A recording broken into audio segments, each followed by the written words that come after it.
Para toda ação existe uma reação, de mesma direção e intensidade, mas sentido oposto, atuando no corpo que promoveu a ação.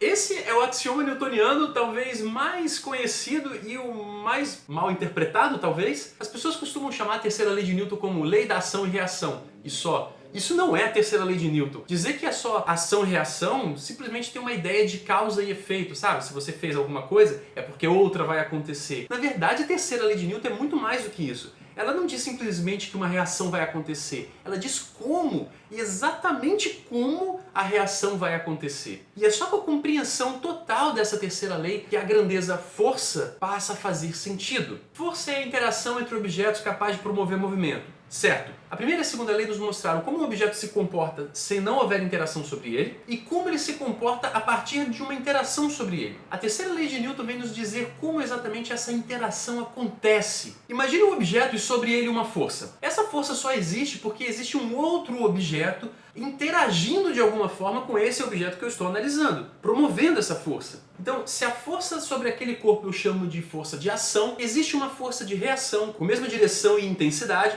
acontecendo no corpo que promoveu a força de ação. Ação e reação sempre vão acontecer em objetos diferentes. Isso é muito importante. Se eu pegar para analisar um objeto, você já sabe que a força resultante é o que vai mandar na aceleração do objeto. É ele que vai mudar a velocidade, o movimento do objeto. Você sabe que a força resultante é obtida pelo somatório de todas as forças que atuam sobre aquele objeto que a gente está analisando.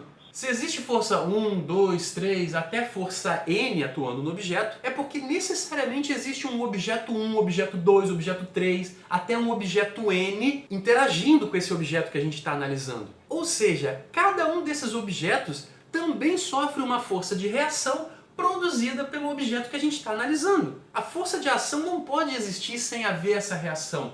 A força que empurra o nosso objeto não pode existir sem que o nosso objeto empurre alguma outra coisa. É aí que se encaixa a terceira lei de Newton. Você já ouviu falar da história do Barão de Munchausen, que ele diz que saiu de um atoleiro se puxando pelos cabelos?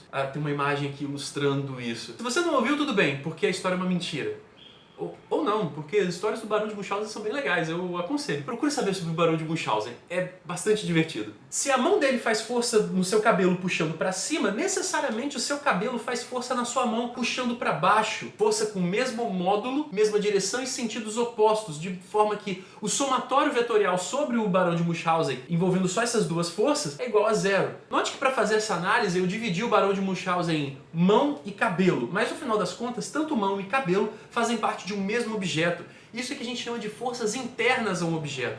As forças internas a um objeto não conseguem promover mudança no movimento daquele objeto. Isso porque para toda força de ação vai aparecer uma força de reação que, quando somadas, será zero. Não adianta você estar dentro de um carro empurrando um painel do carro que ele não vai sair do lugar. Você tem que sair do carro e empurrar a traseira do carro e aí sim esse carro vai sair do lugar. Não adianta você tentar se pegar no colo que você não vai se flutuar ou se puxar pelos cabelos. Mas se você puxar alguém pelos cabelos ou pegar alguém no colo, aí sim você será capaz de levantar uma pessoa do chão. Agora nós temos todo o ferramental para conseguir descrever vários tipos de força diferentes que existem pelo mundo.